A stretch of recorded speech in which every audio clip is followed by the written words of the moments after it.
चलेगा, वही कह रहा हूँ।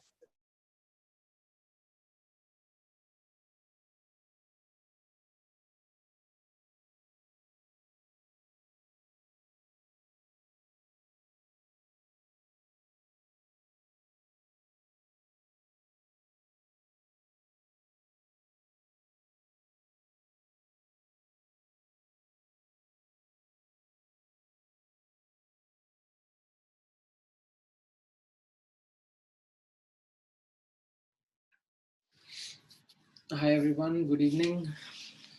Good evening Pratyasha. Hi Sanika. Hi Aman. Good evening everyone. I hope आप लोगों ने लास्ट क्लास में ये जो मैंने क्वेश्चंस दिए थे, स्ट्रक्चर्स दिए थे ड्रॉ करने के लिए, इन पे अटेम्प्ट लिया है.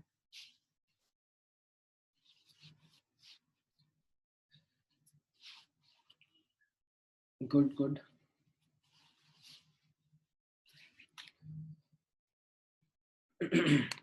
बोलो Sahil. Sir I had a doubt. Sir हम लोग जब CO2 का स्ट्रक्चर बनाते हैं तो डबल बॉन्ड O आता है, और शेप बनाते हैं तो क्या डबल बॉन्ड करके शेप बनाते हैं क्या उसका? मींस लीनियर शेप आएगा जब तो left and right double bond लगाएंगे सिंगल बॉन्ड? हाँ नहीं, आप डबल बॉन्ड शो कर दो ना, कोई दिक्कत नहीं है. तो दोनों करेक्ट रहेगा ना? हाँ हाँ, मतलब आप बेसिकली उसका शेप दिखाना चाह रहे हो कि लीनियर है. ठीक है. ओके सर, और उसमें हम थैंक लोग यू सर. ACPR में डबल बॉन्ड को सुपर सिंगल की तरह ट्रीट करते हैं ताकि हमारी काउंटिंग ऑफ इलेक्ट्रॉन पेयर सही रहे. हाँ डेफिनेटली यस. जो मैंने कुछ एग्जांपल्स यहाँ पर दिए थे yes, like specially this one, इनमें there was more than one central atom, right. तो इसमें लाइक ऐसा कोई स्टैंडर्ड नेम्स नहीं है given to the compounds, like there are no standard names given to these molecules. ये ऊपर वाले जहाँ पे सिंगल सेंट्रल एटम था वहां पर हमने फिर भी कुछ ऐसे स्टैंडर्ड नाम देखे थे, बट यहाँ पर नहीं है. ठीक है. अच्छा, ये जो आयोनिक स्पीशीज है इनके साथ आप वर्क करना सीखे, राइट. इसमें जो चार्ज है वो आप सेंट्रल एटम पर या फिर टर्मिनल एटम पर कहीं पर भी प्लेस कर सकते हो. आपका आंसर चेंज नहीं होने वाला है, आपका आंसर हमेशा वही रहेगा. ठीक है. In most of the cases the charge is something that we put on the terminal atom and then accordingly draw a single bond, dative bond, whatever is required, and then draw the loose structures. ठीक है. तो ये वाले I think थोड़े से tricky रहे होंगे क्योंकि ये चार्ज वाले मैंने आप लोगों के साथ में कुछ खास प्रैक्टिस करे नहीं थे. हाँ, इसमें हाँ आप होल ब्रैकेट में रख के उसके ऊपर चार्ज कर सकते हो. हाँ नहीं, ऑड इलेक्ट्रॉन स्पीशीज का भी रहता है. ऑड इलेक्ट्रॉन स्पीशीज में भी मतलब देर आर टाइम्स जहाँ पर VSEPR थ्योरी काम करती है, देर आर टाइम्स जहाँ पे नहीं भी करती है. मैं एक दो एग्जाम्पल डिस्कस करूंगा आप लोगों के साथ में. ठीक है. ऑलराइट. इनमें किसी स्ट्रक्चर में आपको डाउट है, like because I have sent the structures also, तो आई थिंक एक बार स्ट्रक्चर देखने के बाद आप लोगों को थोड़ा आइडिया लगा होगा. बट हाँ, अगर किसी में डाउट है तो हम लोग डिस्कस करते हैं.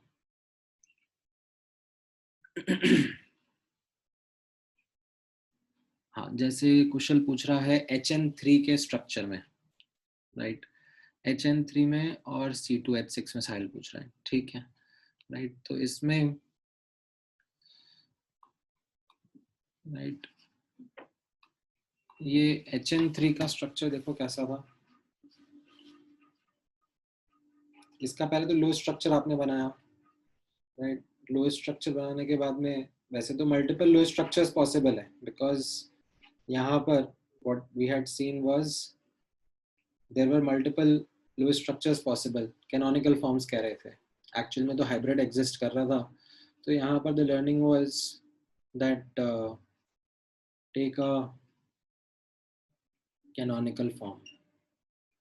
कोई सा भी एक कैनोनिकल फॉर्म आप ले लो. अब उसमें आप नोटिस करोगे, लेट्स से ये वाला नाइट्रोजन के ऊपर आपने फोकस किया, राइट। तो यहाँ पर लोन पेयर 0 आया एंड बॉन्ड पेयर आपका 2 आया। तो इसके अराउंड स्ट्रक्चर कैसा हो गया? लीनियर। ठीक है, अराउंड दिस पर्टिकुलर नाइट्रोजन। ठीक है, अब अगर आप इस वाले नाइट्रोजन के ऊपर फोकस करोगे, like if you try to ask and understand the structure around this nitrogen, तो इसमें लोन पेयर आपका 1 आ रहा था एंड बॉन्ड पेयर 2 आ रहा था। तो इसमें what you understood it that इसके अराउंड बेंट या वी शेप स्ट्रक्चर रहेगा। तो अभी when we were talking about the shape, इसमें कैसा है?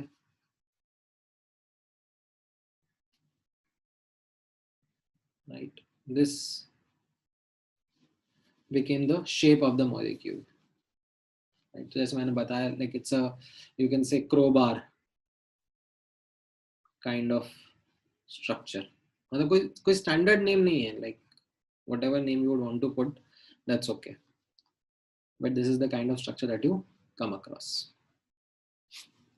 ठीक है, तो इसमें क्योंकि मल्टीपल सेंट्रल एटम्स हैं, तो आपको हर एक के हिसाब से सोचना पड़ेगा कि उसके अराउंड इलेक्ट्रॉन पेयर्स कैसे अरेंज होंगे। ठीक है, जैसे C2H6 का था, तो C2H6 का लो स्ट्रक्चर आपने बना लिया, लाइक ये CH3 लो स्ट्रक्चर है, राइट। अभी दोनों सेंट्रल एटम है, ये दोनों कार्बन है, इनके अराउंड आप सोचोगे, राइट, लोन पेयर 0 है, बॉन्ड पेयर 4 है, राइट, दोनों के अराउंड सेम ही चीज है। तो कैसा रहेगा दोनों के अराउंड ज्योमेट्री? टेट्राहीड्रल। ठीक है, इसके अराउंड भी टेट्राहीड्रल रहेगा। एक मिनट यार, ये काफी लैग कर रहा है, let me close the other tabs only.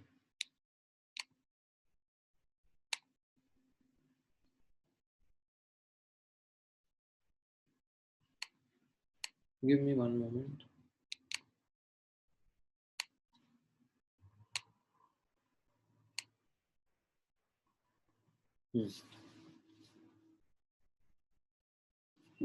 Tetrahedral and ये भी टेट्राहीड्रल। सो किस तरीके से स्ट्रक्चर आएगा फिर इसके अराउंड? राइट, ये एक हाइड्रोजन बाहर की तरफ आ रहा होगा और ये एक हाइड्रोजन अंदर की तरफ जा रहा होगा। ठीक है, एंड ये कार्बन सॉरी ये हाइड्रोजन और ये कार्बन सेम प्लेन में होगा।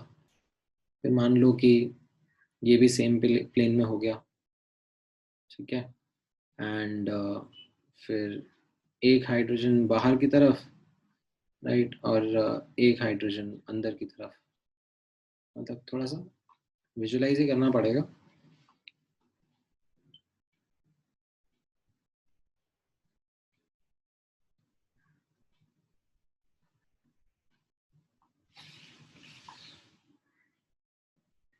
राइट, इस तरीके से।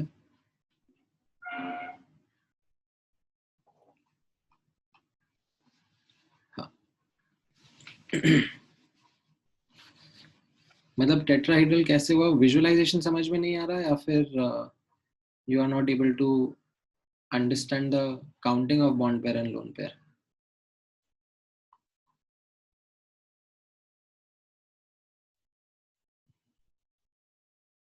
अच्छा, ठीक है, ऑल राइट। H2O2 में भी पहले तो लो स्ट्रक्चर ड्रॉ करना पड़ेगा। देखो, until and unless you draw the low structure, बात नहीं बनेगी। अब H2O2 में सेम ही इलेक्ट्रॉन पेयर्स का अरेंजमेंट रहेगा। ठीक है, बट अब यहाँ पर कार्बन की जगह 2 ऑक्सीजन लगा दो और 2 हाइड्रोजन की जगह लोन पेयर लगा दो, दैट्स इट। वही रहेगा H2O2 में। बोलो साहिल। बट सर H2O2 का तो ओपन बुक लाइक स्ट्रक्चर होता है ना शायद? वो देखो, दैट इज, हाँ, अगर आपको वो नॉलेज है तो बहुत अच्छी बात है, अदरवाइज वो नॉलेज ना, वो स्पेशियल अरेंजमेंट की जो नॉलेज है वो अभी आपको नहीं करा रहा हूँ मैं। बेसिकली इन बॉन्ड्स के अराउंड रोटेशन पॉसिबल है, इन बॉन्ड्स के अराउंड रोटेशन पॉसिबल है, तो उसमें रोटेशन की वजह से कौन से शेप्स फीचर होंगे वो डिटेल में अभी हम नहीं जा रहे हैं। और सर इसमें आपने जो C2H6 का बनाया है, इसमें 4 एटम सेम प्लेन में है ना? अभी मैंने बनाया है बट ऐसा कंपलसरी नहीं है। मैंने जैसे बताया ना कि इस बॉन्ड के अराउंड रोटेशन पॉसिबल है। Okay sir. और सर आपने फर्स्ट एग्जांपल में उधर 4 नाइट्रोजन बनाए थे। ओह माय बैड, एक मिनट। ओके। एच इन, ये डबल बॉन्ड, ये, माय बैड, ठीक है। ऑलराइट, बाकी ये जो नीचे के स्ट्रक्चर्स थे, like these other ones which we spoke about, ये आयनिक, सॉरी, ये आयनिक स्ट्रक्चर्स आप लोगों से हुए, not ionic I should say, like charged molecules, cations और अनायंस, इनके स्ट्रक्चर्स भी आपने देखे होंगे। इतनी दिक्कत नहीं आती है once you get to understand them. Lone pair bond pair की काउंटिंग रहती है। ऑलराइट, ठीक है, चलो फिर आगे का डिस्कशन करते हैं आज का अपन। हाँ, सो वैसे तो हम लोगों ने VSEPR थ्योरी देखी है, हाउएवर ऐसा नहीं है कि VSEPR theory is the one which is all encompassing. There are several exceptions to VSEPR theory as well, and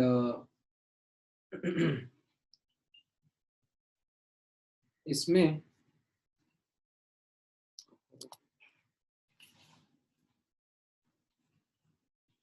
let me pull them inside, give me a moment.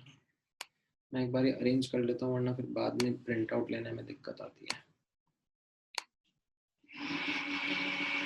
Just give me a moment.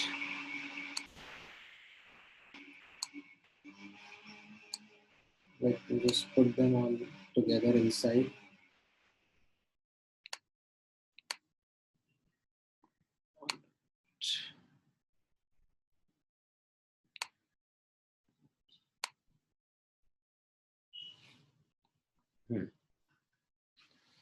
ठीक है। सो आगे देखना, अब हम VSEPR theory के अंदर हाँ, अभी तक हम लोगों ने सिर्फ डाउट से देखे थे लास्ट क्लास में जो मैंने होमवर्क दिया था उसके। अब हम आगे का देख रहे हैं। So as such there are many exceptions, but यहाँ पर जस्ट सम नोटेबल एक्सेप्शंस में 2 एक्सेप्शंस मैं आप लोगों के साथ में हाईलाइट कराना चाहूंगा। एक तो रहेगा XeF6 का, ठीक है। तो XeF6 का जब आप लो स्ट्रक्चर बनाओगे and bond pair lone pair की काउंटिंग करोगे, राइट, तो you will find 6 bond pair and 1 lone pair, and as per VSEPR what you would have thought that the structure would be pentagonal pyramidal with the correct spelling of course. However, the actual geometry that comes out in case of XeF6 molecule is distorted octahedral, right? तो ये जो fluorine atoms रहते हैं ये octahedral arrangement में रहते हैं, and ये जो लोन पेयर रहता है ये डायनेमिकली इस ज्योमेट्री को डिस्टॉर्ट करता रहता है। Like it is not something which is at a fixed position, but ये डायनामिकली इधर उधर मूव करके इस ऑक्टाहेड्रल को लाइक सिमेट्रिकल ऑक्टाहेड्रल नहीं रहने देता है, इसमें डिस्टॉर्शंस प्रोड्यूस करता है। तो this is one notable exception, ठीक है। Then there are other notable exceptions also such as CH3, ठीक है, CH3 रेडिकल। एंड आपको देखो ये एक्सेप्शंस प्रिडिक्ट नहीं करना है, ठीक है, याद रखना है। तो एक दो सिलेक्ट एग्जांपल्स होंगे जो आपको बताऊंगा। सो ये मिथाइल रेडिकल है, ठीक है। मिथाइल रेडिकल मतलब यहाँ पर CH3 रहता है विद एन ऑड इलेक्ट्रॉन, ठीक है। अब ये ऐसा सब्सटेंस है जो कि मतलब रेगुलरली नहीं मिलता है। This is found during reactions, ठीक है। इसको हम लोग रिएक्शन इंटरमीडिएट भी कहते हैं। तो ये during reactions when reactants go to product, तो बीच में they go through some forms which are called as intermediates. तो CH3 is one such intermediate. It is called as methyl radical. तो इसमें अगर मैं काउंटिंग करूंगा लाइक बॉन्ड पेयर की, तो 3 रहेंगे, 3 सिंगल बॉन्ड रहेंगे कार्बन और हाइड्रोजन के बीच में, और कार्बन का एक ऑड इलेक्ट्रॉन बचेगा. ठीक है, it will be something which will be an odd electron only. Now अब नोटिस करना, अगर मैं इस ऑड इलेक्ट्रॉन को लोन पेयर की तरह भी ट्रीट करूं, ठीक है, समथिंग जैसे CF3 में रहता है, तो मुझे लाइक लोन पेयर और नीचे ऐसे 3 फ्लोरीन अरेंज होकर पिरामिडल ज्योमेट्री दिखनी चाहिए. But in this case, in case of CH3, what I found is trigonal planar geometry. Right, एकदम ट्राइगोनल प्लेनर ज्योमेट्री. HC और H के बीच का एंगल 120 डिग्री मिलता है. तो इट इज नॉट समथिंग जहां पर the repulsions are being taken into account, like that how this lone pair is or odd electron is not repelling these hydrogen atoms. Right, now इसका explanation मैं आपको दूंगा. ठीक है, जब हम लोग हाइब्रिडाइजेशन का डिस्कस करेंगे तब मैं इसके बारे में आपको एक क्विक एक्सप्लेनेशन दूंगा. बट उसके लिए पहले हमें हाइब्रिडाइजेशन पढ़ना रहेगा क्या होता है. अभी के लिए just wanted you to make you understand that how would this be not as per VSEPR. ठीक है, जैसे यहाँ पर what you would tend to expect, in fact rather than this CF, यहाँ पर इसको थोड़ा सा और ऐसा लाइक फ्लोरीन ऐसे बाहर की तरफ आ रहा है, तो ये कैसा आपको काइंड ऑफ लगेगा कि ये एक तरीके से पिरामिडल ज्योमेट्री है. ठीक है, ऐसा लगेगा CF3 के केस में, मतलब ऐसा मिलता भी है, बट हाँ ट्राइपॉड बेसिकली. ठीक है, but in case of CH3 radical ये हमें ट्राइगोनल प्लेनर मिल रहा है. ट्राइगोनल प्लेनर में like carbon is in the same plane as the hydrogens, like इस तरीके से एक ही प्लेन के अंदर है. एनीवेज, तो ये 2 नोटेबल एग्जांपल्स हैं जो आप ध्यान रखोगे. नाउ अब sometimes what happens is that VSEPR नहीं, यहाँ पे क्यूब्स का कॉर्नर नहीं होता ना. ट्राइगोनल प्लेनर में थोड़ा ना कोई क्यूब्स के कॉर्नर रहते हैं. ट्राइगोनल प्लेनर तो सिंपल ज्योमेट्री होता है, एक प्लेन में होता है, 2D होता है.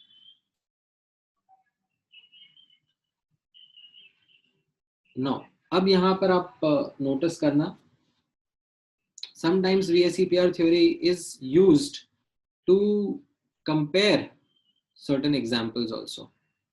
ठीक है, कैसे रहेंगे, मैं एक दो लाइक एंगल रिलेटेड क्वेश्चंस आप लोगों के साथ में डिस्कस करता हूँ. Give me a moment,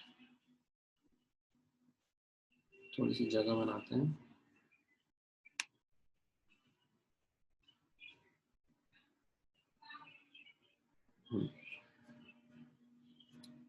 Let me take 1 or 2 examples on that line.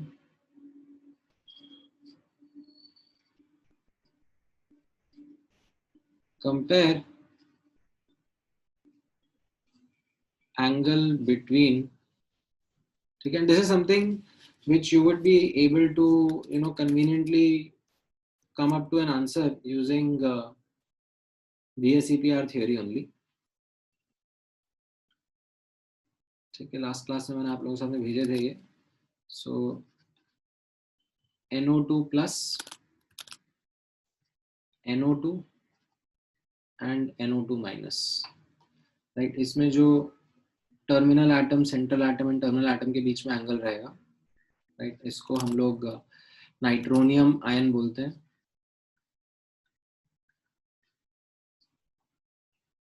ठीक है, NO2 इज नाइट्रोजन डाइऑक्साइड, ये तो आप लोगों को पता ही है, इसका हमने पढ़ा भी था that this is N odd electron species. right? And NO2 minus is called as nitrite ion, right? इनका एक attempt लो Lewis structure का, and based on that attempt of Lewis structure come up with the shape and then take an attempt at commenting on the angle. फिर हम discuss करते हैं.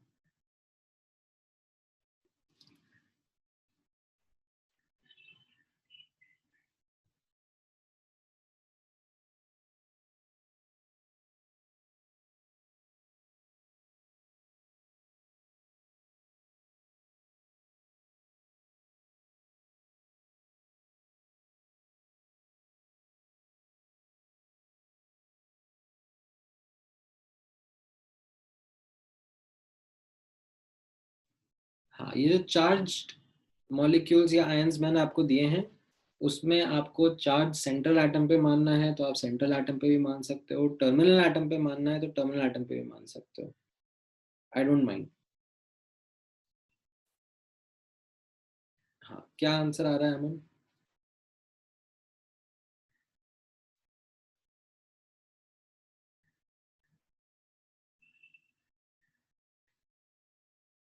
हाँ, right हर्ष, correct.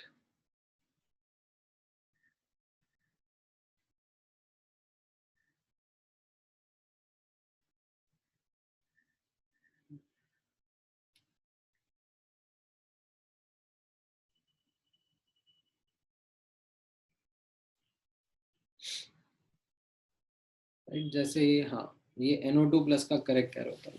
सो NO2 plus का अगर आपको बनाना है तो you could have taken any of the possible cases. आपको पॉजिटिव चार्ज N पे मानना है तो चलेगा, ठीक है. नाइट्रोजन के कितने 5 वैलेंस इलेक्ट्रॉन्स थे, एक चला गया, कितने बचे? 4. 4 में से 2 एक ऑक्सीजन के साथ में बॉन्ड कर जाएंगे और 2 दूसरे ऑक्सीजन के साथ में बॉन्ड कर जाएंगे, ठीक है. और if you would have wanted to draw कि नहीं मुझे तो O पर पॉजिटिव चार्ज चाहिए, तो ठीक है, कोई दिक्कत नहीं है. तो ये वाले ऑक्सीजन के साथ में डबल बॉन्ड हो गया, फिर इसके साथ में एक सिंगल बॉन्ड और एक डेटिव बॉन्ड बना दो, ताकि इसका भी ऑक्टेट हो जाए. नाइट्रोजन का ऑक्टेट तो हो ही गया था, ऑक्सीजन का भी ऑक्टेट हो जाए, ठीक है. दोनों में ही like on the central atom there will be no lone pair and bond pair will be 2, ठीक है. एक्चुअली डबल बॉन्ड है तो उनको सुपर सिंगल की तरह ट्रीट कर रहे हैं एज पर VSEPR. तो यहाँ पर what I will get is a linear geometry, ठीक है. This is what I will get as a linear shape of the molecule. तो यहाँ पर जो ये एंगल रहेगा वो मेरा 180 डिग्री का रहेगा, ठीक है. ट्रिपल बॉन्ड मत बनाओ, ट्रिपल बॉन्ड बना दोगे तो फिर नाइट्रोजन का ऑक्टेट एक्सपैंड हो जाएगा. समझ में आया पृथ्वीराज? ट्रिपल बॉन्ड बना दोगे यहाँ पर तो फिर नाइट्रोजन का ऑक्टेट एक्सपैंड हो जाएगा. फर्स्ट वाले में लोन पेयर नहीं है ना सुमित, देखो ना कहाँ पर लोन पेयर दिख रहा है आपको नाइट्रोजन के ऊपर? There is no lone pair,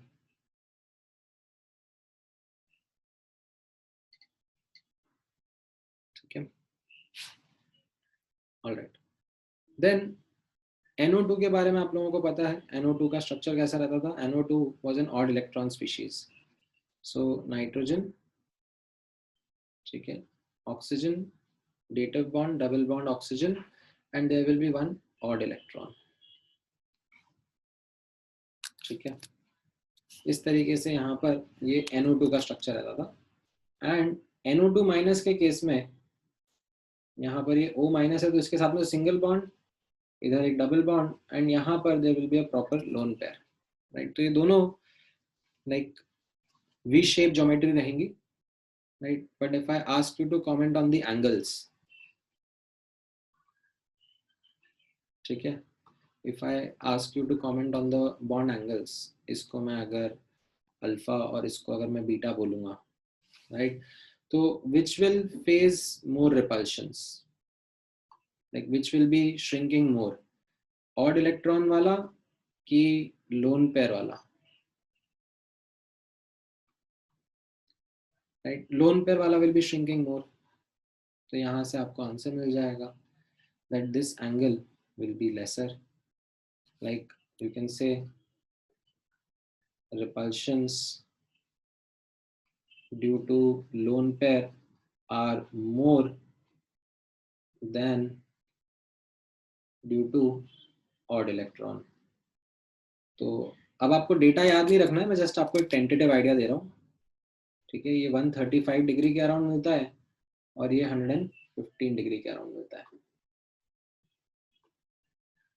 ठीक है। You don't need to remember data, I am just giving it as FYI, ठीक है।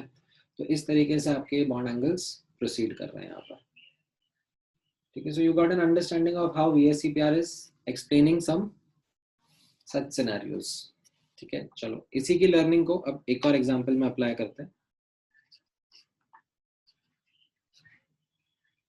कंपेयर बॉन्ड एंगल बिटवीन, ठीक है, let me take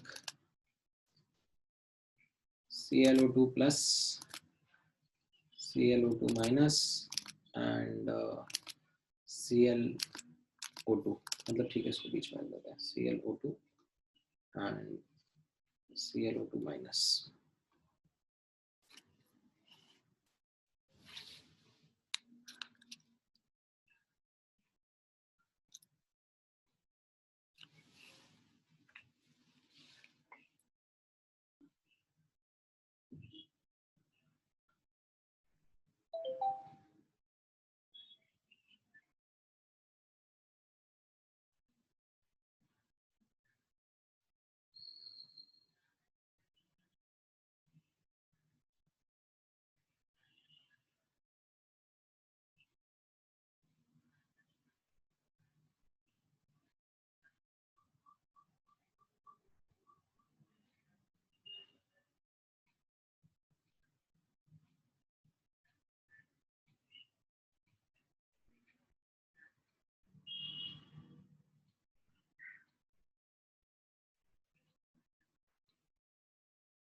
All right, so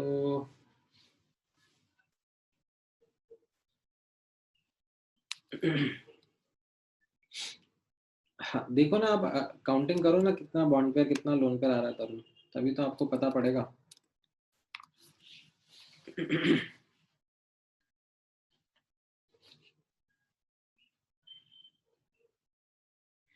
इसको आई थिंक क्लोराइल आयन बोलते हैं, like this is I think called as chloryl, but ठीक है, ये नाम वगैरह नहीं याद रखना है आपको इतना, मैं जस्ट ये थोड़ा सा एक्स्ट्रा पीस ऑफ इंफॉर्मेशन आप लोगों के साथ में शेयर कर देता हूँ, but don't need to get into that.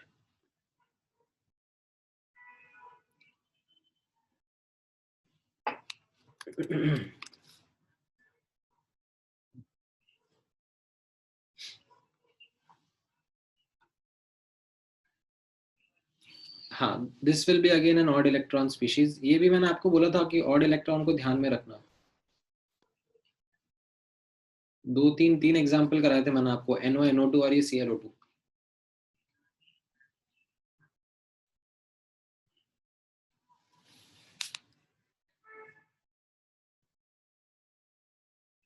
Right, तो इसमें भी कैसा रहेगा?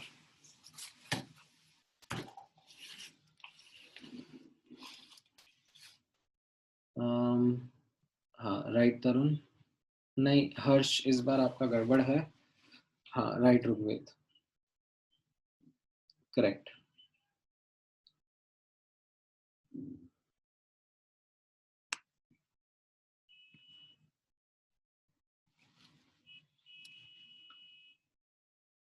हाँ, इसमें ऑक्टेट एक्सपेंड कर सकता है क्लोरीन, तो मैं डबल बॉन्ड बना दूंगा, मुझे कोई प्रॉब्लम नहीं। देखो क्लोरीन के कितने वैलेंस इलेक्ट्रॉन्स थे? क्लोरीन के 7 वैलेंस इलेक्ट्रॉन्स हैं, ठीक है, अब अगर मैंने इस पे प्लस चार्ज बनाया तो 7 में से कितने बचे? 6 बचे।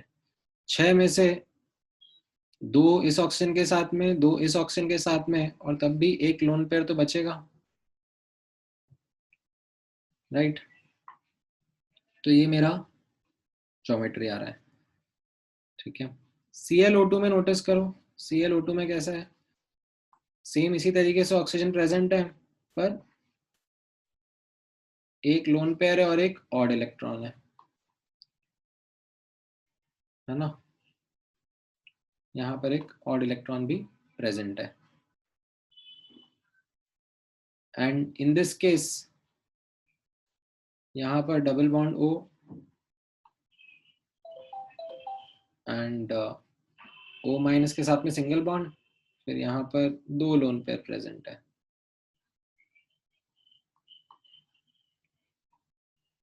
ठीक है, तो अब ये जो बॉन्ड एंगल था, like if you will call this bond angle alpha, if you will call this bond angle beta, if you will call this bond angle gamma, तो कौन सबसे ज्यादा श्रिंकिंग फेस कर रहा होगा? यहाँ पे 2 लोन पेयर इसको श्रिंक कर रहे हैं तो ये सबसे छोटा रहेगा। यहाँ पे एक लोन पेयर, एक ऑड इलेक्ट्रॉन इसको श्रिंक कर रहे हैं तो थोड़ा सा इससे ज्यादा रहेगा, बट यहाँ पर सिर्फ एक लोन पेयर है तो इससे कम रहेगा, राइट? तो यहाँ पर you can understand how the explanation of bond angle is also coming from repulsions and this theory of repulsions. ठीक है, ऑलराइट, चलो हम लोगों ने अब इनफ VSEPR के एग्जांपल्स भी देख लिए हैं, क्वेश्चंस भी सॉल्व कर लिए हैं। Let's move to the next theory which is called as valence bond theory, VBT। Now this is something जहां पर हम लोग अब ऑर्बिटल्स का पर्सपेक्टिव लेंगे। ठीक है, we are going to understand bond formation, covalent bond formation specially between atoms from the perspective of orbitals and overlapping of orbitals। ठीक है, हाँ हाँ, आपको आयुष यहाँ पर क्लोरीन के ऊपर भी अगर आपको नेगेटिव चार्ज डालना है तो कोई दिक्कत नहीं है ना, वही तो मैंने बताया, आप क्लोरीन के ऊपर भी नेगेटिव चार्ज डाल सकते हो, तो फिर यहाँ पे डबल बॉन्ड ऑक्सीजन बनाओगे और तब भी 2 लोन पेयर रहेंगे, तो फर्क ही नहीं पड़ेगा, it will be the same thing. ठीक है, ऑलराइट, सो यहाँ पे फोकस करना। So this is something which is an evolution over the VSEPR theory, and it helps us understand not just the shapes of molecules like VSEPR theory did, but it will help us understand more details, finer details related to bond angles, bond length, bond strength, etc. regarding these covalent molecules that we are discussing. अब notice करना, इसमें मैंने जैसे बताया आपको that this theory is based upon the knowledge of atomic orbitals, electronic configuration and overlapping criteria of atomic orbitals, right? So what this theory takes into account is that bond formation happens due to overlapping of atomic orbitals।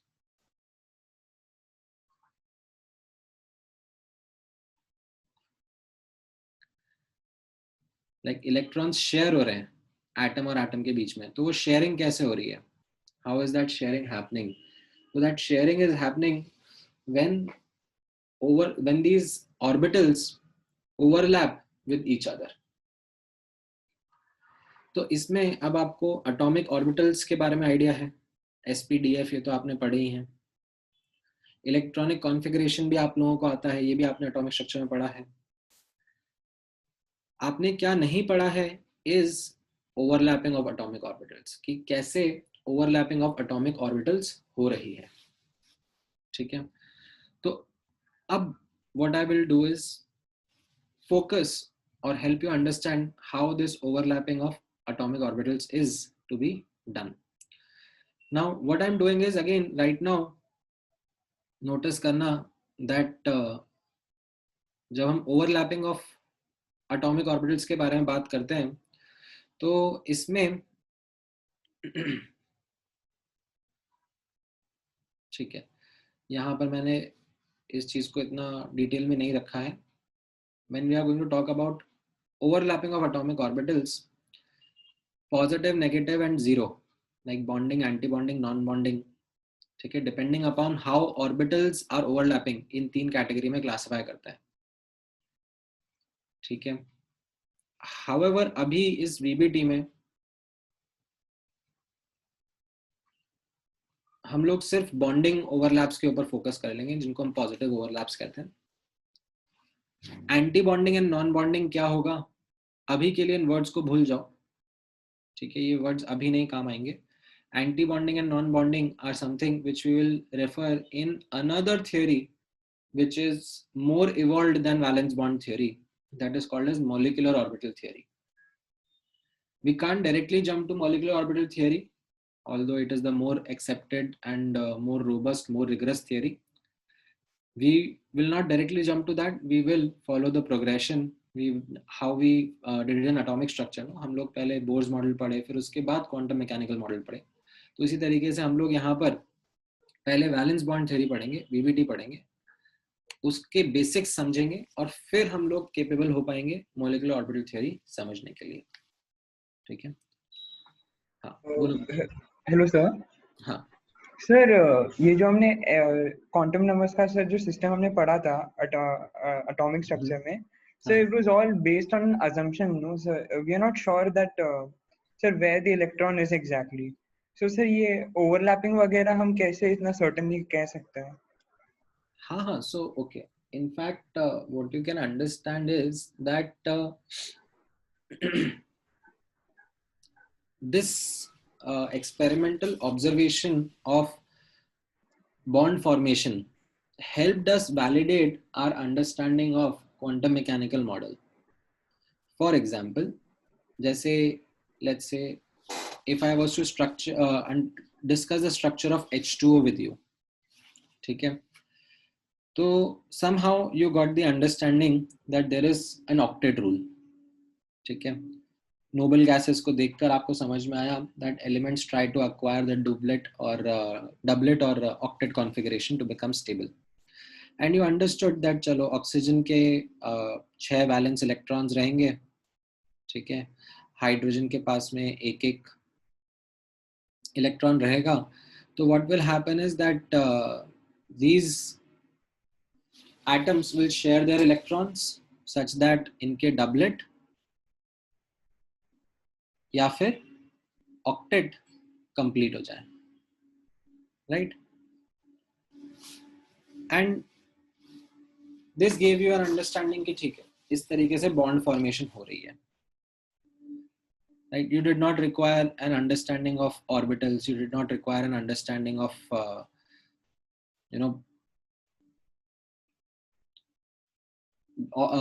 probability of finding electron. ऐसा कुछ नहीं लगा आपको. However, अब जब हम लोगों ने H2O का structure actual में observe किया, what we found is no matter where we go, tap water, river water, rain water, हमेशा H2O का structure ये bent दिख रहा है, linear नहीं दिख रहा. Like there is no explanation coming from our older understanding that ये इस तरीके से bent क्यों है. Like why is this angle around 104 degree, not something like 180 degree. तो ये explanation नहीं आ रहा है from our earlier theories. Now what happens is the quantum mechanical model comes and it talks about that around the nucleus of an atom, right, electrons are present in certain regions and those regions have directional character. S orbital तो spherically symmetrical हो गया, but p orbitals का directional nature है. ठीक है, d orbitals का directional nature है, right? So मान लो ये ऑक्सीजन के इलेक्ट्रॉन्स है.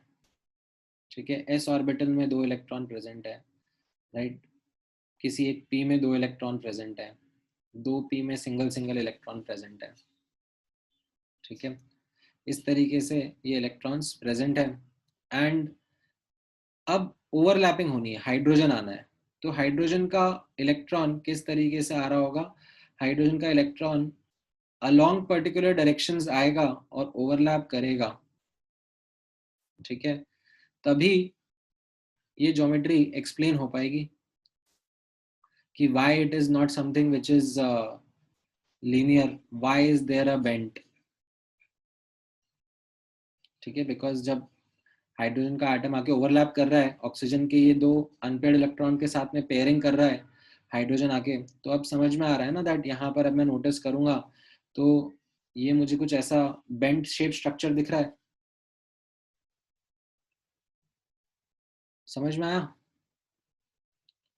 तो when we talked about the quantum mechanical model of atom, of course किसी ने इलेक्ट्रॉन देखा नहीं है, ठीक है, nobody knows because nobody has seen an electron. However, the theory that we developed helped us explain real world observations, and like दोनों का combination से ही theory evolve हो रहा है ना. So there are so many observations that get explained by the quantum mechanical model of atom that we are right now believing in that model. कल को if there is a better model that comes up that is able to overcome any drawbacks of the existing model that we have, right, then we will work towards that model as well. ठीक है, हाँ, right, correct सार्थक, आपने एकदम सही यहाँ पर flaw पकड़ा है दैट ये वीबीटी का फ्लॉ है कि सार्थक ने मुझे यहाँ पे पॉइंट आउट करा सर यहाँ पर तो ये जो एंगल रहेगा ये तो 90 डिग्री रहेगा, आपने यहाँ पर 104 डिग्री एंगल बोला है, तो ये तो एक्सप्लेन नहीं कर रहा है, which is correct, which is a drawback of VBT, and that is when after VBT, like अगर हम लोग आज एंड तक पहुंच पाए तो ये मेरा आज का लास्ट टॉपिक रहेगा. ओह, लास्ट टॉपिक मैंने लिखा नहीं यहाँ पर. हम लोग ड्रॉबैक्स ऑफ VBT डिस्कस करेंगे and to overcome that we will discuss the theory of hybridisation. ठीक है, तो क्या होगा हाइब्रिडाइजेशन से, कैसे एक्सप्लेनेशन आएगा वो मैं आपको समझाऊंगा. ठीक है. हाँ, तो न्यूक्लियस दिखता है ना ऋग्वेद, जैसे आपने ये मॉलिक्यूल को जब एनालाइज करा तो आपको इलेक्ट्रॉन नहीं दिखता है, आपको न्यूक्लियस की पोजीशंस दिखती हैं, तो न्यूक्लियस की पोजीशन से you figure out the shape of molecules. There are these experimental techniques called as MNMR spectroscopy. Of course आपके सिलेबस में नहीं आई है, but there are ways, and उसमें the underlying premise is that you are able to locate the nucleus of atoms and understand molecules का shape.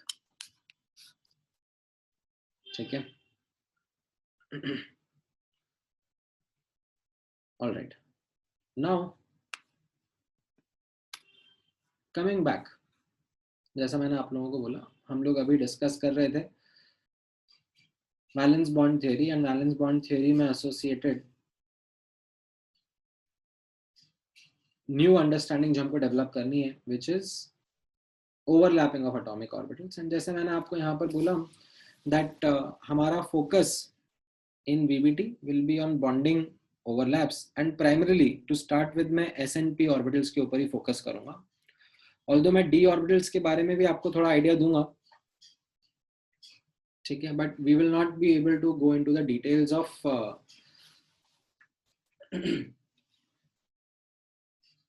Compounds of D block. ठीक है, इस चैप्टर में हम लोग SNP ब्लॉक के ऊपर ही फोकस करेंगे, तो हम लोग SNP ऑर्बिटल्स के ऊपर ही प्राइमरीली देखेंगे ओवरलैपिंग कैसे रहेगी. ठीक है, रुक जाओ हर्ष, अभी तुम्हारा डाउट क्लियर हो जाएगा, like we are going to cover that आगे ओनली. नाउ अब यहाँ पर नोटिस करना, based on the type of overlapping that happens between orbitals, we have two types of bond formations to start with. One is called as sigma bond and the other is called as pi bond. ठीक है, तो यहाँ पर आप पहले sigma bond के ऊपर focus करो. That sigma bond is where we say that axial or head-on overlap of orbitals along internuclear axis happens. What is meant by internuclear axis? Line connecting the two nucleus. दो atom हैं जिनके orbitals के overlap के बारे में हम लोग बात कर रहे हैं, तो उन दो एटम्स के जो न्यूक्लियस को कनेक्ट करती हुई लाइन है उसको हम लोग इंटरन्यूक्लियर एक्सिस बोल रहे हैं. तो इंटरन्यूक्लियर एक्सिस के अलोंग, ठीक है, अगर ऑर्बिटल्स का ओवरलैप हो रहा है तो उसको हम सिग्मा बॉन्ड बोलते हैं. किस तरीके से इसका विजुअलाइजेशन रहेगा यहाँ पर नोटिस करना. सो एक एक करके एग्जांपल से स्टार्ट करेंगे. So for example you have H2 molecule. ठीक है, मैं अभी एकदम बेसिक एकदम सिंपल मॉलिक्यूल्स के साथ में आप लोगों को एक्सप्लेन करता जाऊंगा कि ये H2 मॉलिक्यूल है. इसमें क्या होगा, एक H एटम और दूसरा H एटम आएगा, ठीक है, और उनके s ऑर्बिटल्स आपस में ओवरलैप करेंगे. किस तरीके से, यहाँ पर आप ऑब्जर्व करो, राइट. सो ये एक H एटम आया, ठीक है, ये दूसरा H एटम आया, राइट. ये इनके न्यूक्लियस है और न्यूक्लियस को कनेक्ट करते हुए लाइन को हम लोग बोल रहे हैं इंटरन्यूक्लियर एक्सिस, राइट. इसका कॉन्फ़िगरेशन क्या है, 1s1. इसका कॉन्फ़िगरेशन क्या है, 1s1, राइट. एंड ये आपस में ओवरलैप कर रहे हैं, ठीक है. अब कैसा रहता है, बिफोर ओवरलैप स्पिन्स कुछ भी हो सकते हैं, but after overlap, right, the spins will be opposite only.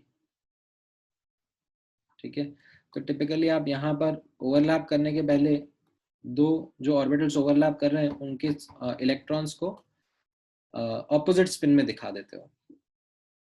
ठीक है, तो ओवरलैप होने के पहले स्पिन्स चेंज हो जाते हैं which results in overlapping of these orbital. And यहाँ पर आप नोटिस कर रहे हो ये जो ओवरलैप हो रहा है इसको हम लोग बोल रहे हैं सिग्मा बॉन्ड फॉर्म हो रहा है. ठीक है, अब यहाँ पर ये जो दो इलेक्ट्रॉन्स प्रेजेंट होंगे they will be attracted not just by their own nucleus but also the nucleus of other atom. ठीक है, and this is something which binds the two atoms together. ठीक है, हाँ, अभी के लिए आपको स्पिन के बारे में सोचने की जरूरत नहीं है. आप कैसी भी स्पिन बना दो, लाइक आपको सेम स्पिन बनानी है तो बना दो. Before overlap it doesn't matter. आपको ऑपोजिट स्पिन बनानी है बिफोर ओवरलैप, बना दो, doesn't matter. But after overlap when these electrons are to be in a bonded manner, ठीक है, हम लोग इनको ऑपोजिट स्पिन में ही रखेंगे. ठीक है, ऑलराइट. तो ये था एक simple example of how s and s orbitals are overlapping. काफी सिंपल एग्जांपल है. एक नेक्स्ट ओवरलैप समझो. ठीक है, नेक्स्ट ओवरलैप पे जाते हैं. p एंड p ऑर्बिटल का ओवरलैप रहेगा. एंड इसके लिए मेरे पास में आपके लिए सबसे सिंपल एग्जांपल है समझने के लिए, इज अ फ्लोरीन मॉलिक्यूल. ठीक है, फ्लोरीन मॉलिक्यूल में एक F एटम रहता है और दूसरा F एटम रहता है एंड इनका कॉन्फ़िगरेशन भी आपको पता है, राइट. तो ये कैसा रहेगा, ये फ्लोरीन एटम है एक, ठीक है, इसका कॉन्फ़िगरेशन कैसा है, like 1s2, 2s2 and 2p5. And 2p5 में एक अनपेयर्ड इलेक्ट्रॉन रहेगा. ठीक है, मान लेते हैं कि ये z एक्सिस है. ठीक है, आप कुछ भी चूज कर सकते हो, आपकी इच्छा है. मैंने यहाँ पर ये z एक्सिस मान लिया. ठीक है, तो ये pz orbital, like it is along the z axis. And ये दूसरे फ्लोरीन का भी pz ऑर्बिटल रहेगा. दूसरा फ्लोरीन एटम है उसका भी ये pz ऑर्बिटल रहेगा. और ये दोनों ऑर्बिटल्स, राइट, आपस में, राइट, यहाँ पे मैंने ऑपोजिट स्पिन में दिखा दिए, दैट्स ओके. सेम स्पिन में भी दिखा देते तो कोई फर्क नहीं पड़ता. तो ये आपस में ओवरलैप कर रहे हैं. तो pz are overlapping along the internuclear axis. तो इससे हमारा ये अगेन सिग्मा बॉन्ड फॉर्म हो रहा है. ठीक है, तो एक सिग्मा बॉन्ड कौन सा था, एस एन एस ओवरलैप का, एक यहाँ पर पी एंड पी ओवरलैप का, और इसकी डेफिनेशन क्या थी, that along the internuclear axis, ठीक है, along the internuclear axis this overlap is happening, ठीक है। हाँ, अब यहाँ पे लोन पेयर भी प्रेजेंट होंगे, कोई दिक्कत नहीं है।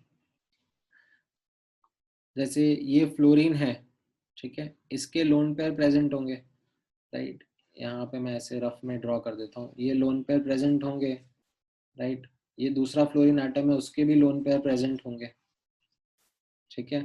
हाउएवर वो लोन पेयर्स आपस में बॉन्ड फॉर्मेशन नहीं कर रहे हैं, what is forming bond is ये pz ऑर्बिटल एंड ये pz ऑर्बिटल, ठीक है, ये जब आपस में पास आ रहे हैं, यहाँ पर बॉन्ड फॉर्मेशन हो रहा है, वो लोन पेयर्स रिपल्शन शो करते रहेंगे,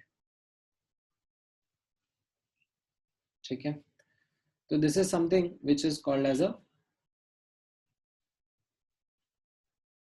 sigma bond because of P and P overlap, ठीक है। हाँ बोलो सुमित। सर हाँ सर इनका एस ऑर्बिटल्स का क्या होगा, मतलब वो भी होंगे क्या ओवरलैप? हाँ, तो गुड क्वेश्चन, इसलिए मुझे प्रसाद ने भी पूछा है कि will P Y and P Z overlap and what will happen. तो दैट इज वेयर मैंने आपको इसीलिए बोला था कि ये चीज जो होगी ये भी इम्पोर्टेंट है, लाइक अगर ओवरऑल कंप्लीट पर्सपेक्टिव लेना होता है तो we also discuss anti bonding and non bonding overlaps also.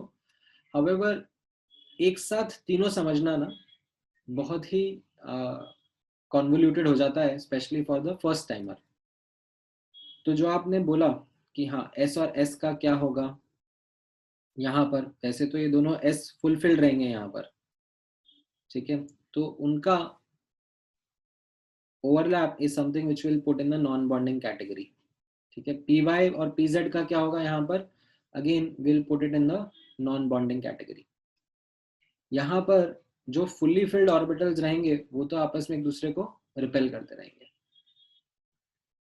तो आपका एकदम थॉट प्रोसेस सही है कि होलिस्टिक पर्सपेक्टिव समझना है तो bonding, anti bonding, non bonding तीनों समझना चाहिए, बट वो मॉलिक्यूलर ऑर्बिटल थ्योरी में ही मैं आपको समझाऊंगा।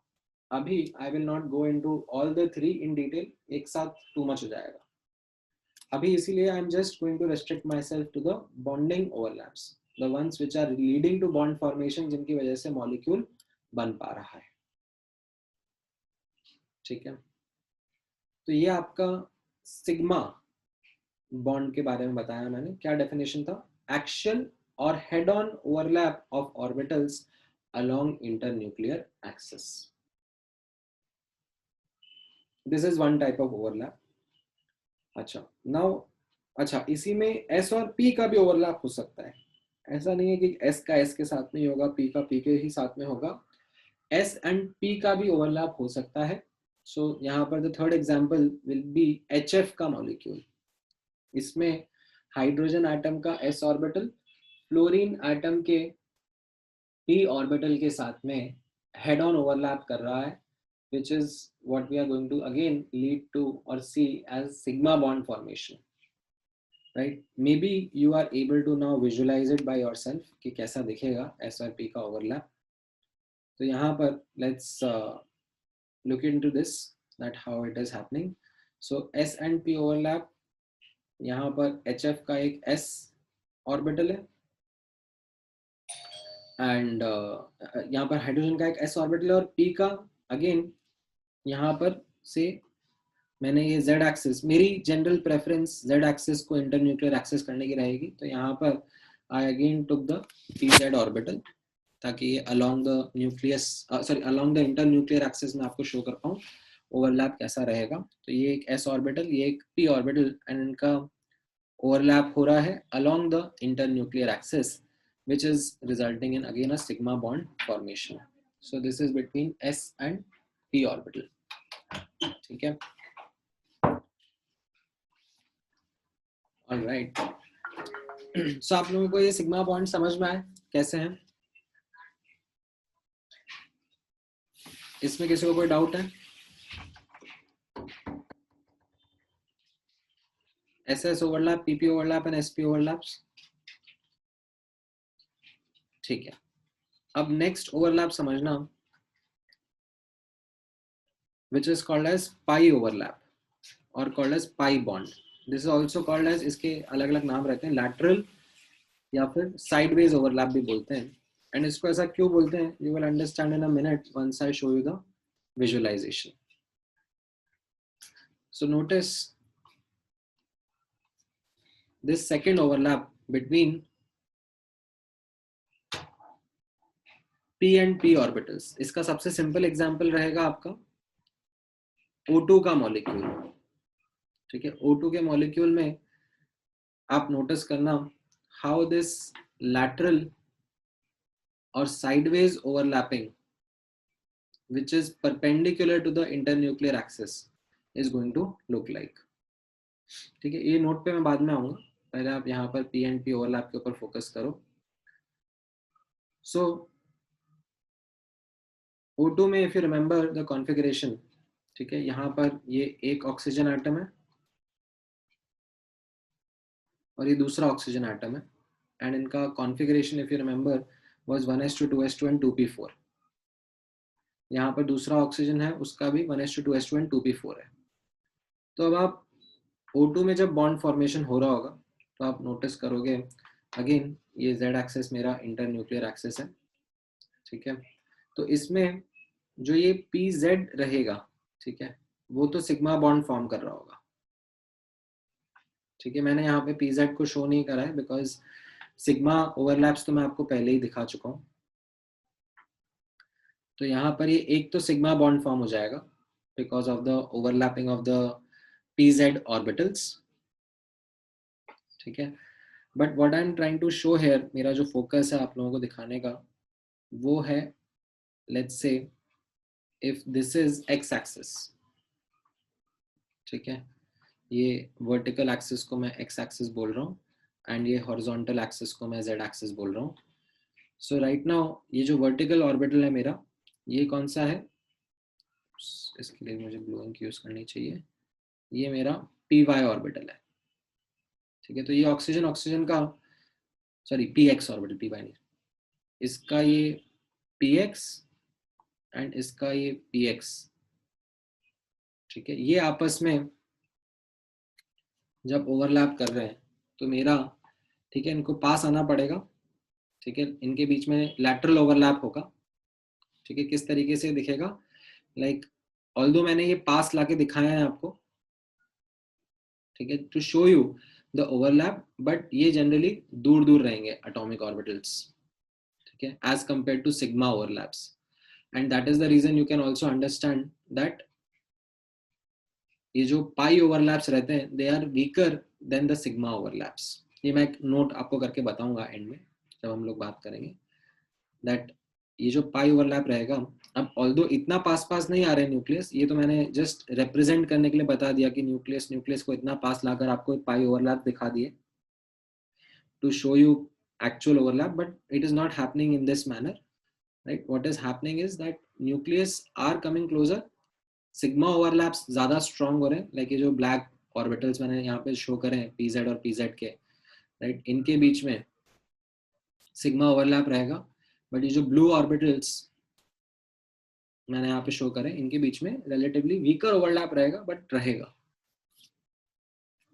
ठीक है, हाँ, so pi bonds are relatively weaker only.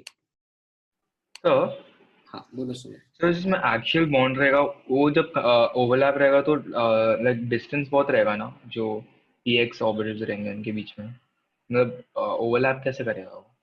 Week रहेगा. सो उसमें see what you have to understand is when we talk about overlap, when you think about this visualization of overlap, what it means is that because of these atoms coming closer, now the nucleus of one atom will be able to attract the nucleus of the other, will be able to attract the electrons of the other atom. ठीक है, the nucleus of one atom will be able to attract the electrons of the other atom as well. And similarly, like दूसरे atom का nucleus पहले atom के electrons को attract करेगा। तो यहाँ पर हम लोग टिपिकली पाई ओवरलैप्स इस तरीके से शो करते हैं कि हाँ यहाँ पर ये पाई ओवरलैप हो रहा है इनके बीच में, and definitely it is not as good as a sigma overlap. So जो पाई बॉन्ड्स की स्ट्रेंथ रहती है वो रिलेटिवली वीकर भी रहती है।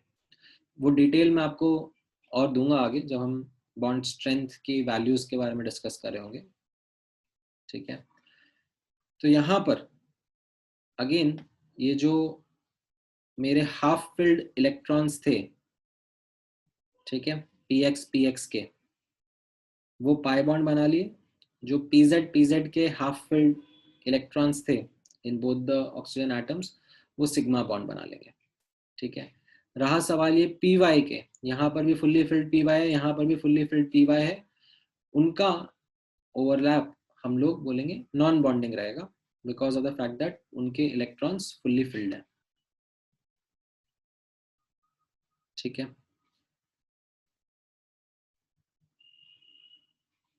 हाँ, क्या क्या डाउट है अब इसमें बताओ, बोलो Rigved. Will the electrons involved in bonding only exist in overlapped region? हाँ, उनके मिलने की प्रोबेबिलिटी उस ओवरलैप्ड रीजन में बढ़ जाती है। That is what we conclude, that in the region between the nucleus, वहां पर उन इलेक्ट्रॉन्स की मिलने की प्रोबेबिलिटी बढ़ जाती है, ठीक है। देन यश का डाउट है, due to overlaps do orbitals fuse into each other? Well, I would not rather go in that kind of a visualization that orbitals fuse हो जाते हैं या क्या हो जाते हैं।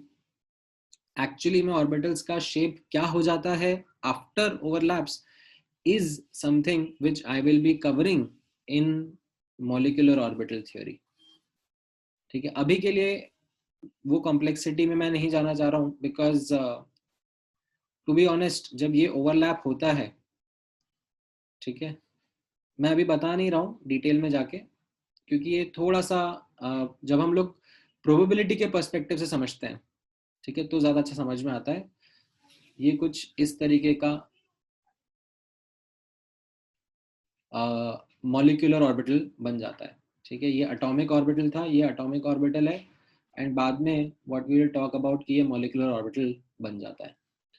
तो ये क्या होता है, कैसे होता है, ये मैं मॉलिक्यूलर ऑर्बिटल थ्योरी में ही डिटेल में जाऊंगा, बट अभी क्योंकि हम लोग लर्निंग कर्व पे हैं, we will want to keep things simple, so we'll not go here trying to visualize from the molecule का perspective, ठीक है। हाँ, right, so what I mean by overlap here is orbital of one atom and orbital of another atom, ठीक है, they are overlapping. What I mean by that is that उनके अंदर जो electrons हैं उनके मिलने की प्रोबेबिलिटी बढ़ जाती है between the nucleus, which results in a greater attraction between the atoms in the molecule, ठीक है।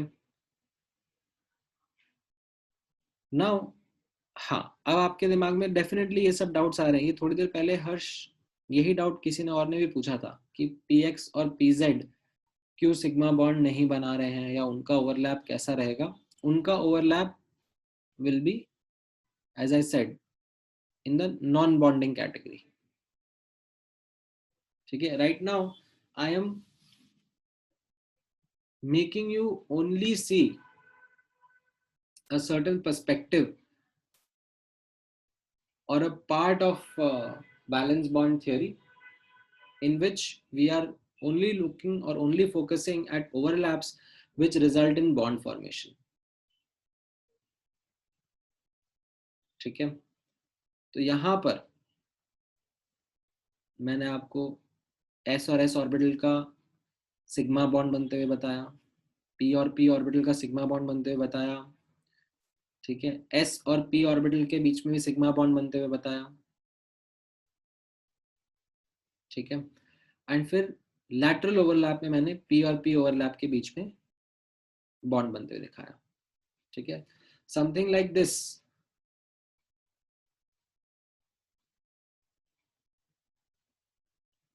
a lateral overlap of s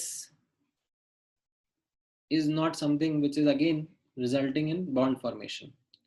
So this is also something which is non-bonding, but again, because I don't want to focus on non-bonding here, that's why I've just written a note over here that s orbitals do not form pi bonds. So I've tried to keep it simple over here, that s orbitals के pi overlaps नहीं होते, s orbitals के हम लोग सिर्फ sigma overlaps ही discuss करेंगे, ठीक है। ऐसा क्यों करेंगे वो मॉलिक्यूलर ऑर्बिटल थ्योरी में मैं बताऊंगा with an explanation of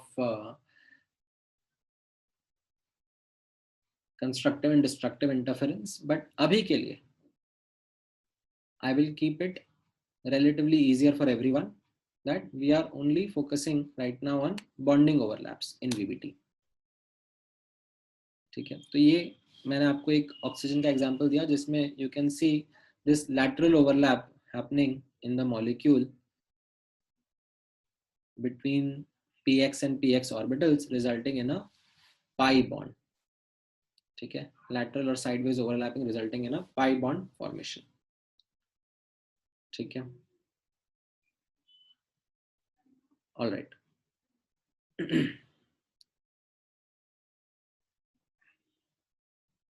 so यहाँ पर इसी चीज को थोड़ा सा डिटेल में दिखा दिया है। हाँ, नहीं, एस एन एस का जो ओवरलैप रहेगा उसको हम एक्शियल ओवरलैप ही बोलेंगे, उसको हम लोग परपेंडिकुलर ओवरलैप नहीं बोलेंगे। So that's not a pi overlap. ये जो एस और एस का ओवरलैप है Prasad, this is not a lateral overlap, this is an axial overlap only, ठीक है। हेड ऑन ओवरलैप बोलेंगे इसको।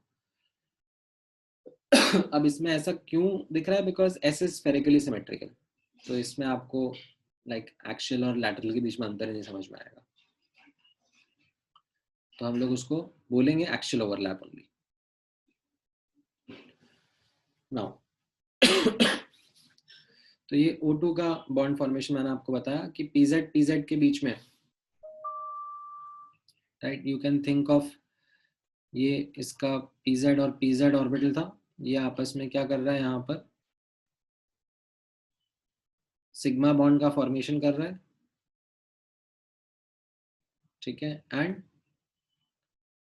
PX एंड PX जो था ये आपस में लैटरल ओवरलैप कर रहा है to result in formation of pi bond, ठीक है। तो यहाँ पर you know that oxygen oxygen के बीच में डबल बॉन्ड रहता है, तो एक अंडरस्टैंडिंग आपको यहाँ पे समझ में आ रही है दैट डबल बॉन्ड के अंदर एक सिग्मा और एक पाई बॉन्ड प्रेजेंट रहेगा, ठीक है। So in a double bond there is one sigma and one pi bond. अगर आप N2 का स्ट्रक्चर ऑब्जर्व करोगे, ठीक है, N2 में ट्रिपल बॉन्ड होता है, right, and if you will study structure you will understand that it has a triple bond consisting of one sigma and two pi bond। किस तरीके से चाहिए तो हम लोग एक बार अटेम्प्ट ले सकते हैं in trying to understand the structure of how overlapping is happening in N2, ठीक है। एक बार आप लोग कोशिश करो, ट्राई करो, if you are able to put some thought behind कि N2 में ओवरलैप कैसा हो रहा है ऑर्बिटल्स के बीच में।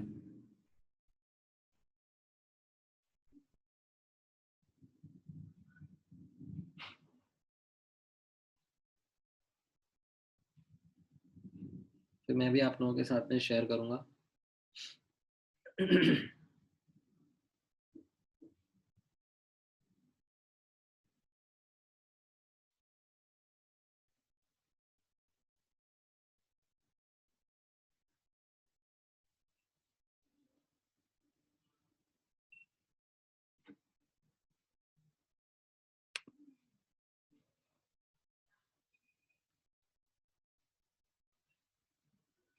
नहीं, इसके ऊपर I am asking you to think कि N2 में triple bond has 1 sigma and 2 pi. जैसे O2 में यहाँ पे हमने ऑब्जर्व किया दैट O2 के अंदर double bond which consist of 1 sigma and 1 pi, N2 के अंदर ट्रिपल बॉन्ड में 1 सिग्मा 1 पाई रहेगा। तो उसका विजुअलाइजेशन क्या आप कर पाओगे?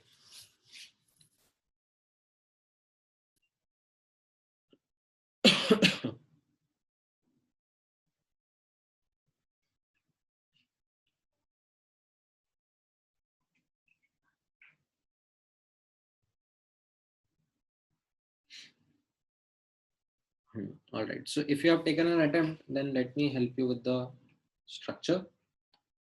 Let me help you with understanding that overlap. हाँ,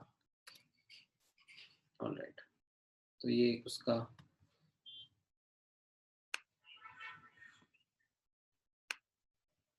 बेसिक अंडरस्टैंडिंग रहेगा। यहाँ पर आप नोटिस करो एक नाइट्रोजन का कॉन्फ़िगरेशन कैसा रहता है, right? 1s2, 2s2 and 2p3, right? तो ये एक नाइट्रोजन है। वैसे ही दूसरा भी, उसके भी वैलेंस इलेक्ट्रॉन्स कैसे रहेंगे? 1s2, 2s2, right? ये 2s का, ये 2p है, ठीक है? ये भी इसका 2s है, इसका भी 2p रहेगा, राइट? एंड ये सब हाफ फिल्ड वाले आपस में बॉन्ड बनाएंगे, ठीक है? तो यहाँ पर अब आप नोटिस करोगे इसी को, ये इंटरन्यूक्लियर एक्सिस को अगेन ये ये px है, ठीक है? ये 2pz था, ठीक है? तो ये along the internuclear axis, right, this is the, you can say the sigma overlap, ठीक है? ये pz के बीच में, ठीक है? Between pz and pz you have the sigma overlap. Between say px and px, right, you have this pi overlap, and between py and py you have another pi overlap.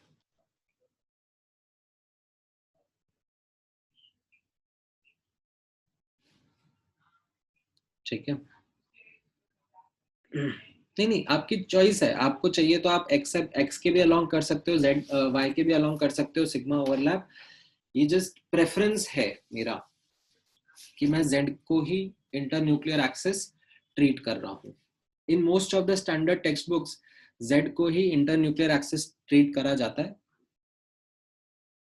Otherwise ऐसा नहीं है कि आप कर सकते हो, convention change करना है, कन्वेंशन है तो कन्वेंशन चूज किया हुआ है, but I am exposing you to the common convention that Z is considered as the internuclear axis. So ये वाला पार्ट समझ में आया आपको?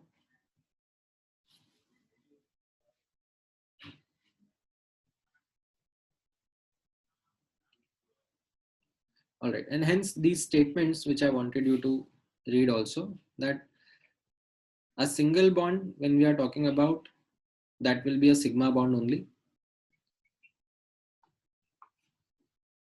ठीक है? स्टैंड अलोन पाई बॉन्ड नहीं बनता है। तो पाई बॉन्ड्स जो हैं they are formed in addition to the sigma bonds, because pi bonds में as you can see the extent of overlapping in case of pi bonds is less, तो pi bonds weaker रहते हैं। तो पहले sigma bond form होते हैं और sigma bond के एडिशन में पाई बॉन्ड्स का फॉर्मेशन रहता है, ठीक है? तो यहाँ पर we took the example of a double bond also, उसमें we saw that a sigma and a pi bond is getting formed, and in N2 का example we saw a sigma triple bond है जिसमें एक sigma और दो pi bonds form हो रहे हैं, ठीक है? So this leads to us with an understanding of how bonding is going to be happening and how our thought process is going to now shift from single, double, triple to sigma and pi, ठीक है, single double triple भूलेंगे नहीं अपन, ठीक है, वो Lewis structure तो अपने basics रहेंगे, बट उसमें अब ऑर्बिटल्स कैसे ओवरलैप कर रहे हैं, उनका सिग्मा रहेगा या पाई रहेगा, वो अंडरस्टैंडिंग अब हम एक्स्ट्रापोलेट कर सकते हैं। ठीक है, एज अ क्विक समरी यहां पर नोटिस करना, ठीक है, अगर यहां पर आपका बॉन्ड है, ठीक है, ध्यान से नोटिस करना,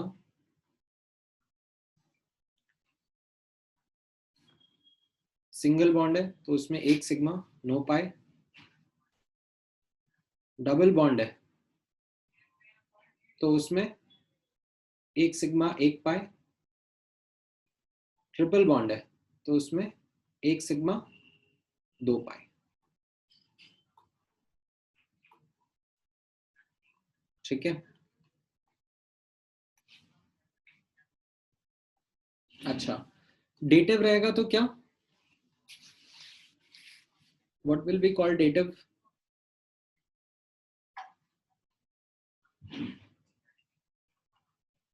एनी गेस?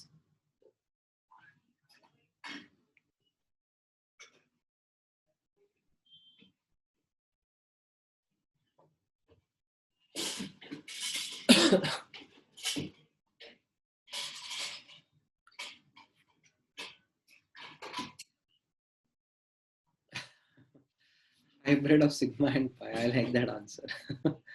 Actually में okay, if you ask me, it can be treated as sigma or pi. We will be, अब यहाँ पर नोटिस करना, ठीक है, इसमें मैं थोड़ा सा एलैबोरेट कर देता हूँ। डेटिव अगर स्टैंड अलोन प्रेजेंट है, ठीक है, ध्यान से नोटिस करना कि NH4 प्लस का एग्जाम्पल हो गया, ठीक है, सो NH4 प्लस में आप नोटिस करोगे लाइक स्टैंड अलोन प्रेजेंट है, कि यहाँ पर सिंगल बॉन्ड की तरह बिहेव कर रहा है, ठीक है, जो डेटिव बॉन्ड है सिंगल बॉन्ड की तरह बिहेव कर रहा है, तो इसको अब हम सिग्मा की तरह ही ट्रीट करेंगे। ठीक है, बट अगर लेट्स से जो ये डेटिव बॉन्ड है it is present with another bond like single bond, जैसे ये वाला एग्जांपल था आपका, ठीक है, HN3 वाला एग्जांपल था, राइट, तो इसमें ये HN डबल बॉन्ड, देन ये dative bond with single bond, right, तो इसमें अब आपको डेटिव बॉन्ड को सिग्मा की तरह ट्रीट करना है या पाई की तरह करना है, फर्क नहीं पड़ेगा। ठीक है, ये जो रहेगा इसको हम लोग क्या बोलेंगे, ठीक है, ऊपर यहां पर क्या था, ऊपर this was a single bond only, है ना, तो सिंगल बॉन्ड है अगर, तो इसमें हम लोग क्या बोल रहे हैं, दैट ये सिग्मा ही कहलाएगा। ठीक है, यहां पर जब ऐसे ये साथ में है तो क्या ये यहाँ पर this is actually a double bond because 4 electron pair treat हो रहे हैं। ठीक है, तो इसमें अब एक सिग्मा है और एक पाई है, किसको सिग्मा किसको पाई, ये फ्रीडम है, ऐसा कोई चॉइस ही नहीं है कि इसको सिग्मा उसको पाई बोलेंगे, आप किसी को भी सिग्मा किसी को भी पाई बोल सकते हो, कोई दिक्कत नहीं है। ठीक है, ये समझ में आया? ऑलराइट, हाँ मैं दिखाऊंगा ना, ओवरलैप दिखाऊंगा अभी मैं आपको थोड़ी देर में, जैसे for example if you would want to see an overlap का example of a dative bond, तो चलो मैं आपको एक एग्जांपल के बाद में दिखाता हूँ यश एंड सुमित, आप लोगों को दिखाता हूँ, पहले आप एक बार मुझे थोड़ी सी प्रैक्टिस करके दिखाओ of counting sigma and pi bonds. ठीक है, तो यहाँ पर जैसे C2H4 का एग्जाम्पल है, तो C2H4 के एग्जाम्पल में आप लोएस्ट स्ट्रक्चर बना के बता सकते हो कि कितने सिग्मा कितने पाई रहेंगे, राइट। तो कार्बन के साथ में जो हाइड्रोजन है सब सिंगल बॉन्डेड है, वो सब सिग्मा है, और जो डबल बॉन्ड है उसमें 1 सिग्मा 1 पाई है, ठीक है। तो 5 सिग्मा 1 पाई है, ठीक है। ये HN3 का जो मॉलिक्यूल है, इसमें बताओ कितने सिग्मा कितने पाई?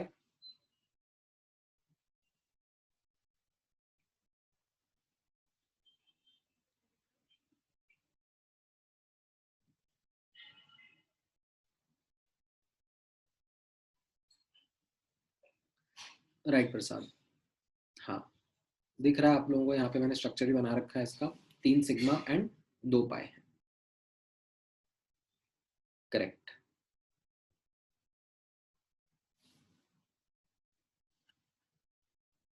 ठीक है, तो यहाँ पर यू कैन सी ये सिंगल बॉन्ड सिग्मा है, जो डबल बॉन्ड है उसमें 1 सिग्मा 1 पाई है, ये दूसरा भी जो है डबल बॉन्ड है, 1 सिग्मा 1 पाई है। अब किसको सिग्मा किसको पाए ये आपका चॉइस है, इसमें कोई दिक्कत ही नहीं है, आप अपने हिसाब से चूज कर सकते हो, ठीक है। हाँ, दूसरा कैनोनिकल फॉर्म में भी आप सोच सकते हो, दूसरे कैनोनिकल फॉर्म से भी आपको डेफिनेटली सोचने का आंसर आएगा। हाँ, तो उसमें भी आप सिग्मा पाई से आंसर कर सकते हो। एक्चुअल में तो जो रेजोनेंस वाले स्ट्रक्चर हैं जिनमें डीलोकलाइजेशन हो रहा है, तो उसमें ओवरलैपिंग सॉरी उसमें सिग्मा पाई की काउंटिंग नहीं करते हाइब्रिड वाले स्ट्रक्चर्स में, ये तो कैनोनिकल फॉर्म्स में ही हम लोग सिग्मा पाई की काउंटिंग कर रहे हैं, ठीक है। यहाँ पर ये H है, एक्चुअली ये N नहीं है, ये H है ना। अब नोटिस करना यहाँ पर जैसे फॉर एग्जांपल चलो ओजोन में बताओ, ओजोन में कितने सिग्मा कितने पाए?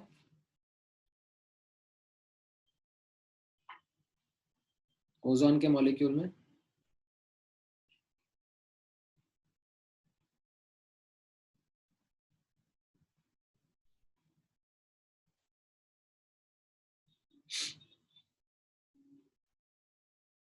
तो सबसे पहले लो स्ट्रक्चर बनाओ ओजोन का, ऑफ कोर्स वो ट्रायंगल वाला मत बनाना, वो मैंने आपको मना किया था, वो गलत है,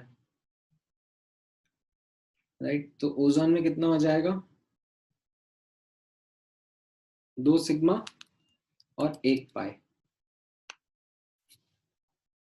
ठीक है। एंड मैंने ये एग्जांपल इसलिए लिया है ताकि मैं आप लोगों को इसमें ओवरलैप्स के बारे में भी दिखा सकूं। तो ये ऑक्सीजन और ये ऑक्सीजन, ठीक है।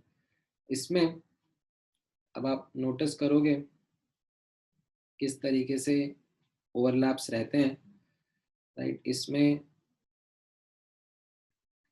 डबल बॉन्ड और ये डेटिव बॉन्ड मैंने यहाँ पे ड्रॉ करा, ठीक है। तो यहाँ पर what you got the count was sigma 2 रहेंगे और पाई आपका 1 रहेगा। ये जो डबल बॉन्ड है इसमें 1 सिग्मा 1 पाई, ठीक है। और ये डेटिव बॉन्ड है, और ये क्योंकि सिंगल बॉन्ड है तो इसको हम लोग सिग्मा की तरह ही ट्रीट करेंगे,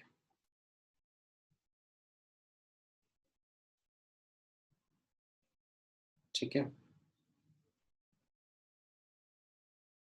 नाउ समटाइम्स, अब जैसे आप लोग नोटिस करोगे, वैसे एक्चुअली में अगर देखा जाए तो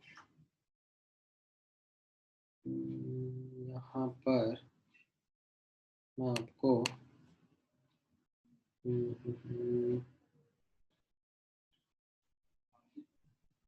और भी ओवरलैप्स बता सकता हूँ।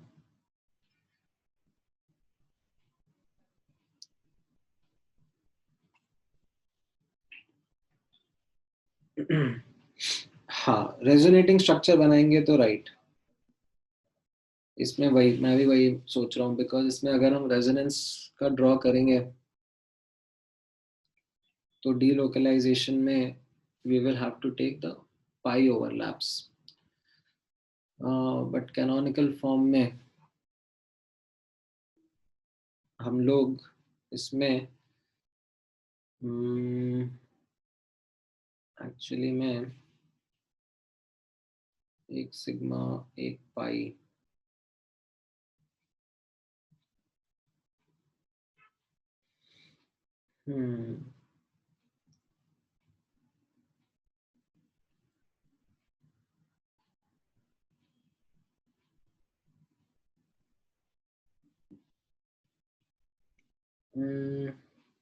रुको एक मिनट। हाँ,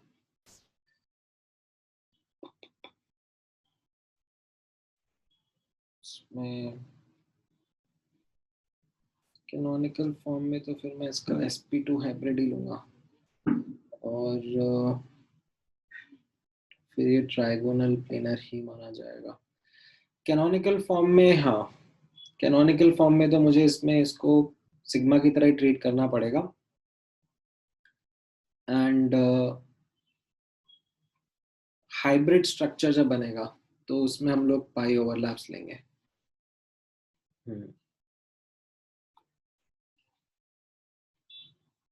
ठीक है,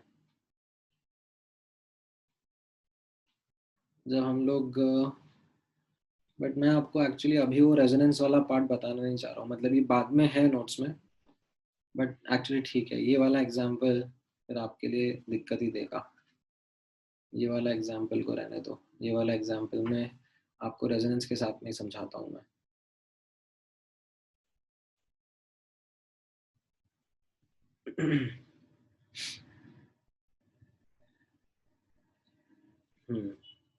ठीक है, एक दो और क्वेश्चंस में आप सिग्मा और पाई का प्रैक्टिस कर लो। चलो ये CCN4 में एक बार प्रैक्टिस कर लो क्विकली, कितने सिग्मा कितने पाई।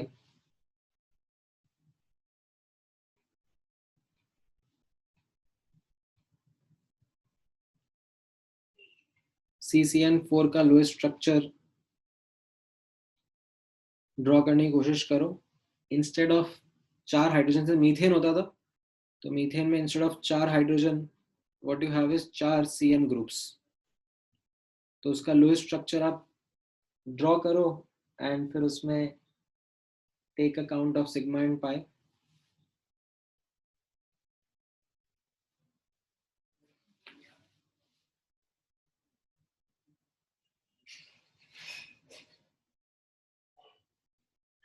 हाँ नहीं लक्ष्मी आपका गलत है, शुभम हाँ आपका सही है, नहीं कुशल आपका भी सही नहीं है।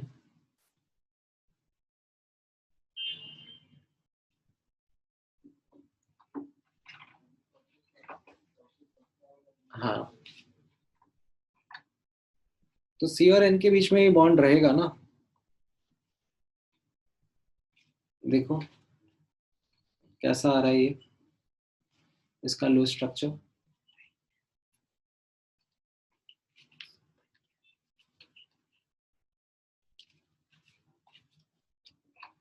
हाँ 8 sigma and 8 pi bonds is the correct answer. You can count, carbon carbon के बीच में तो 4 सिग्मा बॉन्ड हो गए, बट कार्बन नाइट्रोजन के बीच में ट्रिपल बॉन्ड है तो उसमें 1 सिग्मा और 2 पाई है। तो यहाँ पर what you get is 8 sigma and 8 pi bonds. हाँ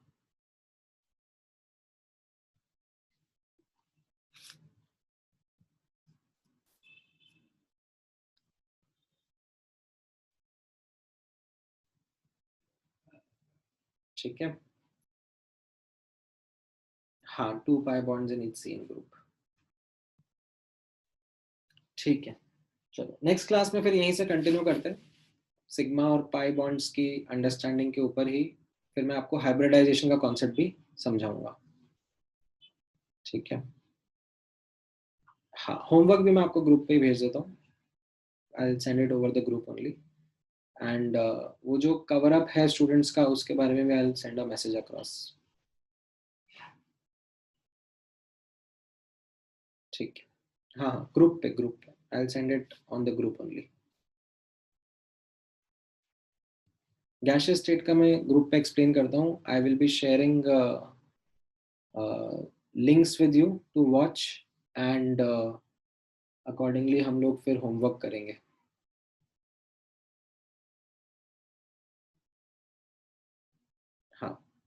बोलो पृथ्वीराज।